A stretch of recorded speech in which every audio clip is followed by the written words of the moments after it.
I've talked a bit about my trip to Yellowstone last fall. While there, I was looking so forward to getting back home and meeting the Amazon delivery guy who was bringing a book that I ordered while out there. While we explored each feature of the park while we were there, our guides told us stories about someone who had died in that place. It was kind of a bummer, but exciting at the same time. He had learned these accounts from the most popular book written about Yellowstone called Death in Yellowstone: Accounts, Accidents, and Foolhardiness in the National Park. It was a great read. If you like that kind of stuff, I encourage you to get it. But by the end, it gets kind of old, actually, believe it or not. It's fascinating to see how many different ways people were killed by animals, plants, and natural features of that landscape. The most shocking stories weren't the fools who walked into or dove into geysers at near boiling water levels, or those who were killed because they were messing with bears or other wild animals. The ones that surprised me were the many stories of people who ventured out into the wild completely unprepared, without food, without water, without proper clothing or equipment, some even venturing in the wintertime into near whiteout conditions without even a coat. Baffling to me. But as we begin this next chapter in Israelites' journey to the Promised Land, we find them embedded in the wilderness. Sure, as the narrative goes, they have only been there a few days, but that initial excitement, as Jenny told the kids, of leaving Egypt, this place of forced labor, of hardship, has waned. The reality of what they have gotten themselves into is beginning to dawn on them as this mass of people travel together. And they start asking, what now? How are we going to survive this? The story tells us in the scriptures that they took bread and herds and flocks with them, but they began to think ahead and realize that those provisions weren't going to last very long. They've left the Reed Sea behind, and in doing so, they left that big source of fresh water. And it wasn't long before they became afraid. And as you have probably experienced too, fear can be contagious. This mass of people realized that while life in Egypt may have been uncomfortable, even with the impossibly hard work they were given and the killing of their baby boys, what they had there was certainly better than all of them starving in the wilderness. And everybody in that time knew that the wild was something to be feared. Nothing good ever happened in the wilderness. They had stories to prove it. Not only did the wilderness mean no comforts of home, no home at all, no easy way to store food, no vendors from whom to buy things, no restaurants, no closet full of dry clothes to go to after the rain. The wilderness also meant wild animals, bugs, and little protection from the elements, and lots of walking. In their time, the wilderness was known as an empty place. And everyone knew that the wilderness was where evil resided, where everything bad grew and thrived. On top of that, the wilderness had little distractions. In the wilderness, it was just you and your thoughts. Who wants that? It was a scary place.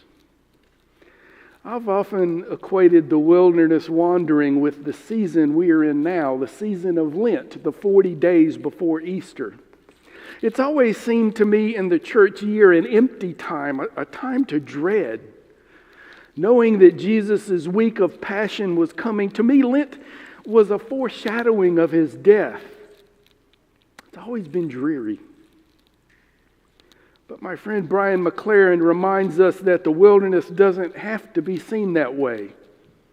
It doesn't have to be negative.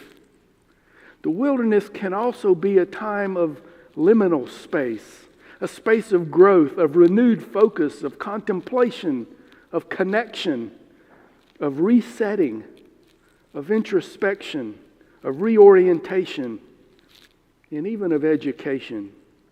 For these Israelites, these travelers who had been under political domination for centuries, the wilderness presented an opportunity to clear their heads, to start over, to come to understand what freedom and independence could mean for them and their people. The wilderness gave them space to begin to dream again, to dream of a future where they were free to live according to their own ideals.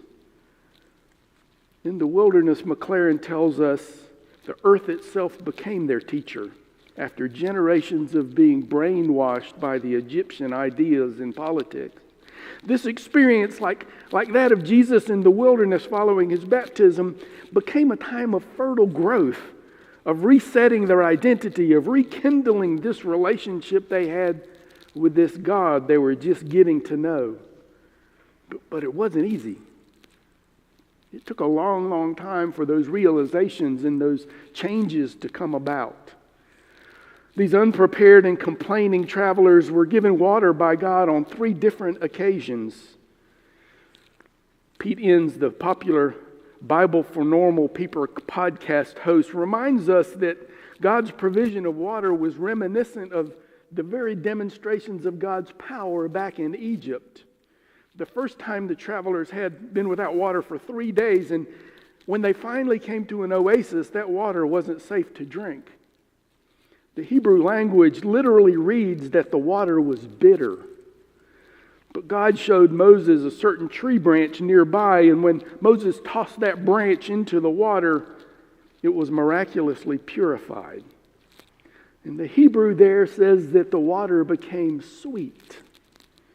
We miss that reading in English, but it's meant to be a pun on the Hebrew word for Torah, the Hebrew law that will be later detailed in Exodus and again in Deuteronomy. The words sweet and Torah sound exactly alike. They come from the same root word. And Pete Enns points out that this should have reminded the travelers of God making the waters of Egypt first undrinkable by turning them to blood and then making them clear and pure again after Pharaoh repented. But moreover, it should have reminded them, it should have told them that God was still with them as God promised, and God wouldn't allow harm to come to them, even in the wilderness. Even when nothing seemed safe or normal or was comfortable. After Moses cleansed the water with the tree branch, God spoke up. In the last part of verse 25 of Exodus chapter 25 reads, "There the Lord issued a ruling and instruction for them and put them to the test. He said, if you listen carefully to the Lord your God and do what is right in his eyes, if you pay attention to his commands and keep all his decrees, I will not bring on you any of the diseases I brought on the Egyptians, for I am the Lord who heals." Cue dramatic music. As my father-in-law likes to say, the plot thickens. Suddenly, it's not all about God giving without requiring anything from the Israelites. Now the Hebrew people have a part to play in this covenant agreement that God has made with them. With good literature foreshadowing, God tells them there will be consequences for their straying away. If reading this account in Hebrew, this scene sets up the many tests that will come later. It also prepares for the giving of Torah to Moses, represented by the 10 Commandments, the sweet Torah. The traveling Hebrews' next stop along the journey came just in time for them. They again began complaining about being thirsty, and Moses led them to a grand oasis where they spent more than a month. Then the story in our scripture jumps ahead, and when the group nears Mount Sinai, or Mount Horeb as it's called in this passage, they begin to complain again, and Moses, frustrated, passes the complaints along to God, who by now seems to be used to the constant bickering. God instructs Moses to go ahead of the group and take some of the leaders with him and to go to the base of the mountain and to strike a rock with his now famous staff. And when he smacks the rock, so much water gushes out that it forms a river between those leaders and the rest of the Hebrew people that were still a ways away. The water makes a path for them all the way to the mountain, the holy mountain, this place where the Ten Commandments were later given. Amid their complaints to Moses about having no water, they also complained about having a lack of food. I know some of you are detail-oriented and remember everything you read and hear, and some of you will recall that when they left Egypt, they didn't leave empty-handed. They took bread and herds and flocks with them. Exodus chapter 13, 37 through 38 reads, "The Israelites journeyed from Ramses to Succoth. There were about 600,000 men on foot, besides women and children. Many other people went with them, and also large droves of livestock, both flocks and herds." So what's going on here? In one place we're told they took plenty of food with them, and later they were hungry and afraid of starving. Did they have a big feast on the way and eat up all their provisions in that short period of time? As I mentioned before, these stories were compiled into the narrative we have today many, many years, perhaps even centuries later after Joseph heirs left Egypt. Most scholars believe that there were at least two different sources used to compose the book we call Exodus. Sometimes the differences are rather obvious to scholars like this one. Did they have food with them or did they not? When Moses reported the complaints to God, manna miraculously rained down from the skies each morning. Manna was weird to the Hebrews. They'd never seen anything like it. No one had.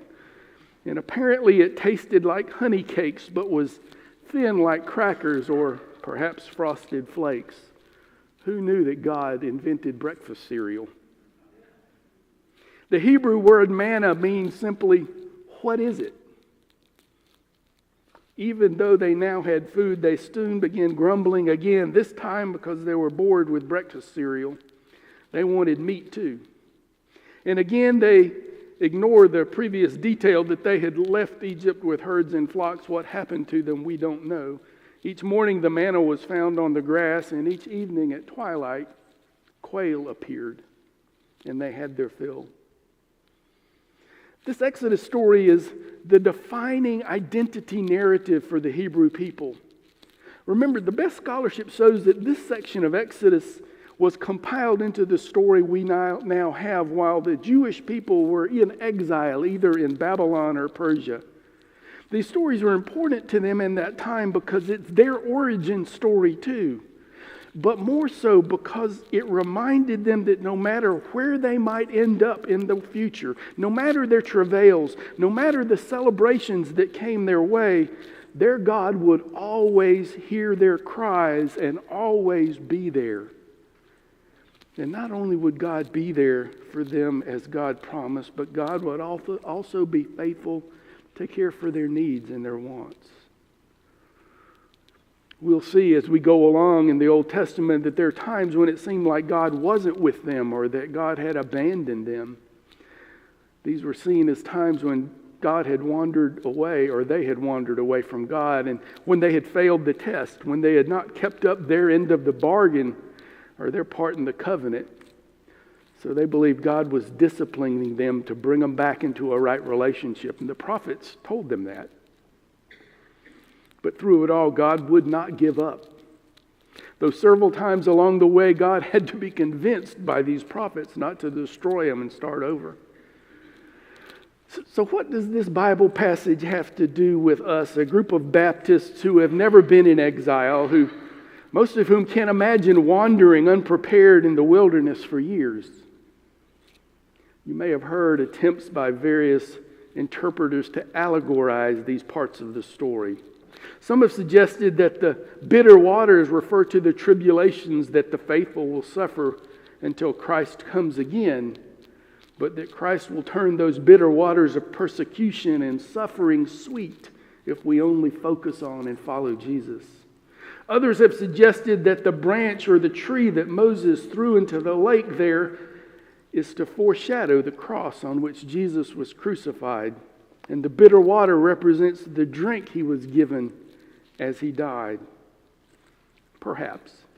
But I think those ideas are a strange attempt to look back and find anchors to insert Jesus into every line in the Bible. I think sometimes, to use Jenny's favorite word of mine, hokey. I've talked with you before about the dangers of bad theology and the church trauma that such interpretations have produced over the years. Theology, if done well, will change over time. Theology is not a hard or a static science. It's always changed and adapted to new ideas, to new discoveries, to new experiences. Many ideas that were once thought heretical that resulted in excommunication, imprisonment, and even execution are now almost universally accepted. Others that were considered orthodox doctrines are now believed no longer to be true in our time and context. These narratives of the Exodus and the wilderness wanderings are Israel's primal origin stories. They're stories of this ancient culture that no longer exists. They were collected, compiled, read, and preserved as reminders of their evolving relationship and struggles with God and the people they encountered throughout history. Above all, the story was preserved as a reminder that they are people born out of struggle, but a people who survived and not only that, thrived, often because of their struggles. It's a story of a people wrestling with the divine, trying to carve out their understanding of God and the relationship they had with this God amid other cultures who worshiped very differently than they did. And throughout their journey, they cast aside ideas and practices that they no longer found helpful in their process of meaning making.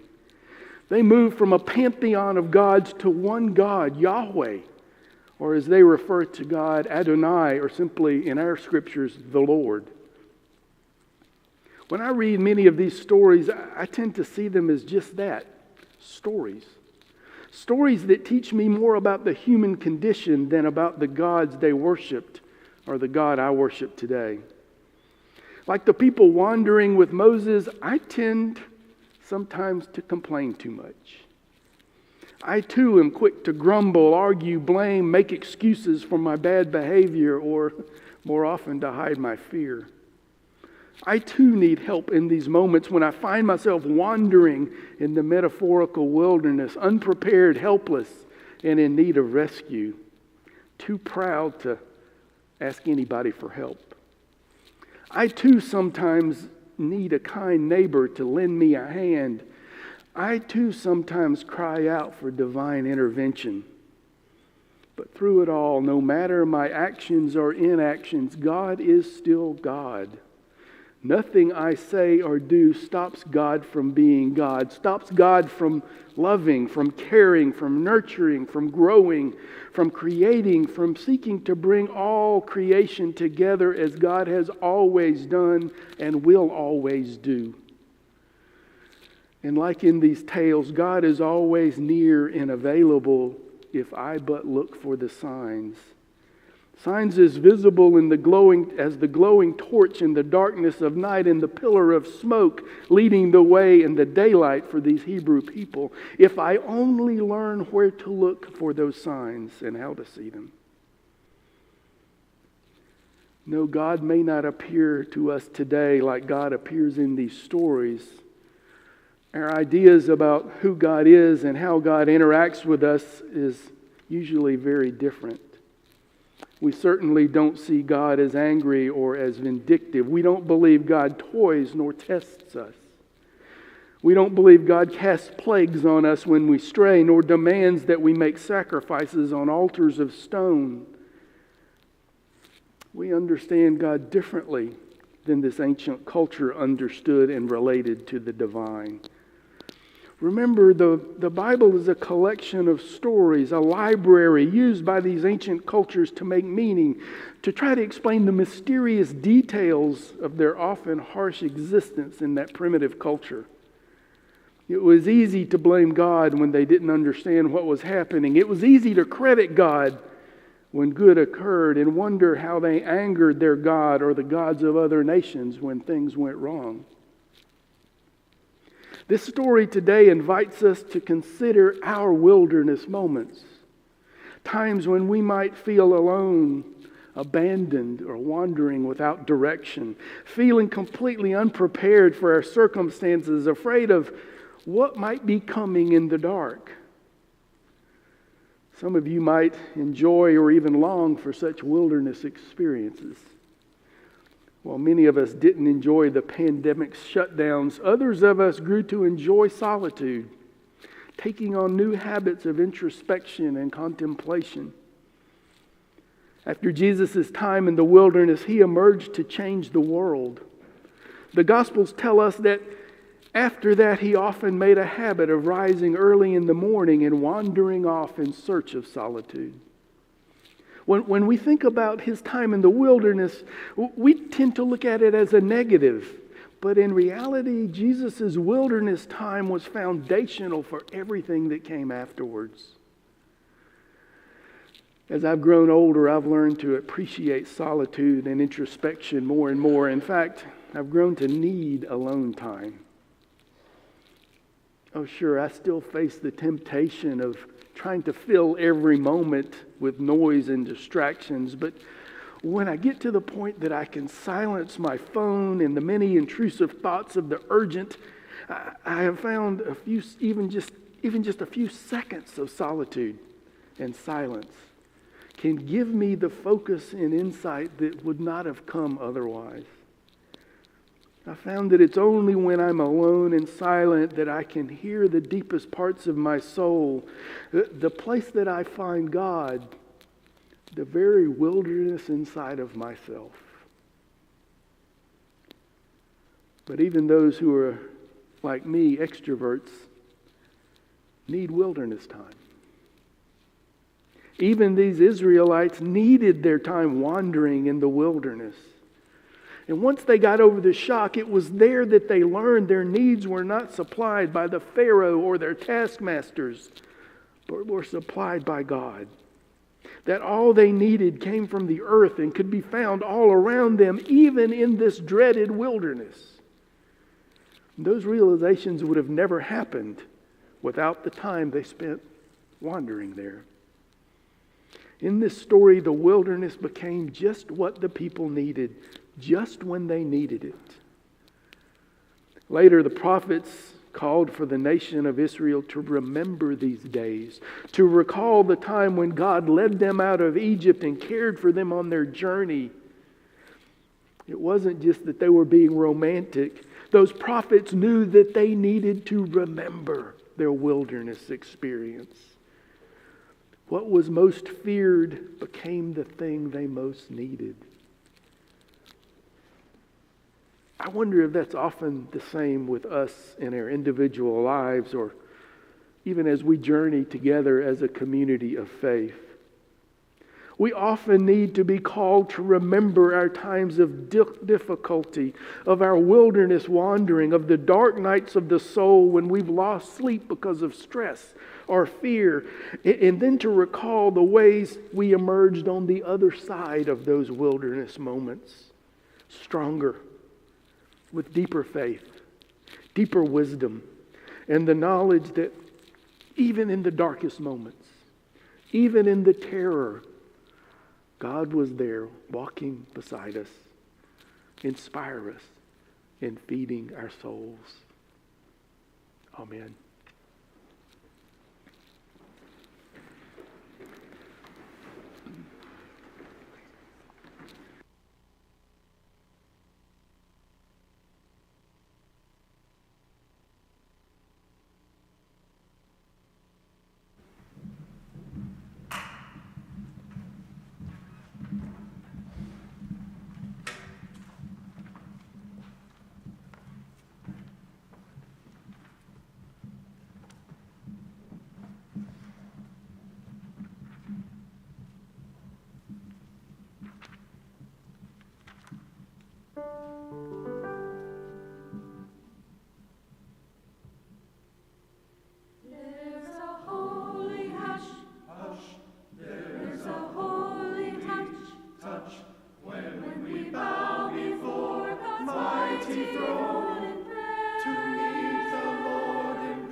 a gentle touch, when his children rush to meet Jesus there.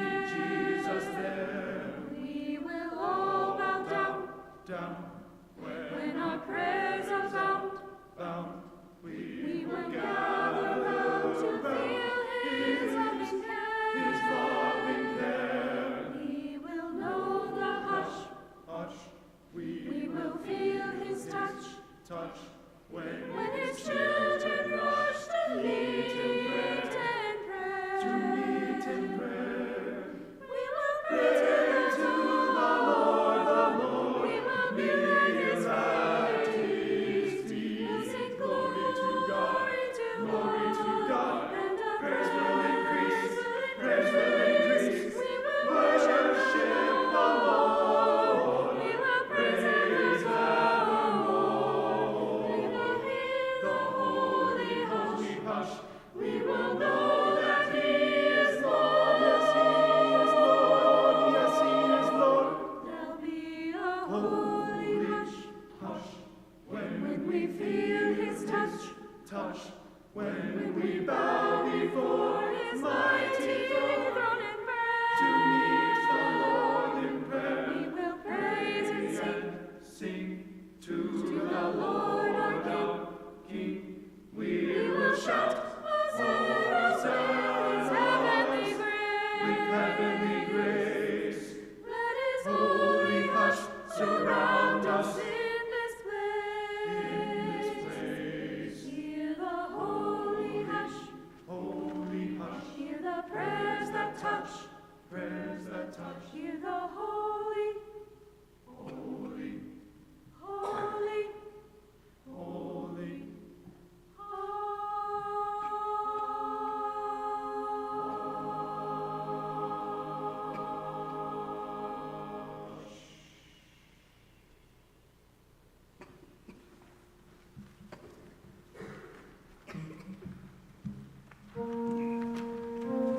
We stand as we sing our benediction.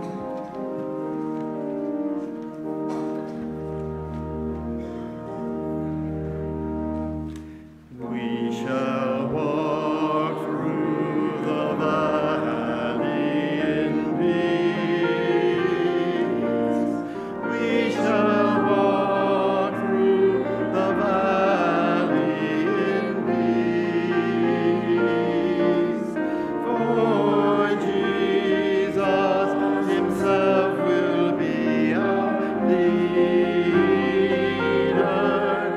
We shall walk through the valley in peace.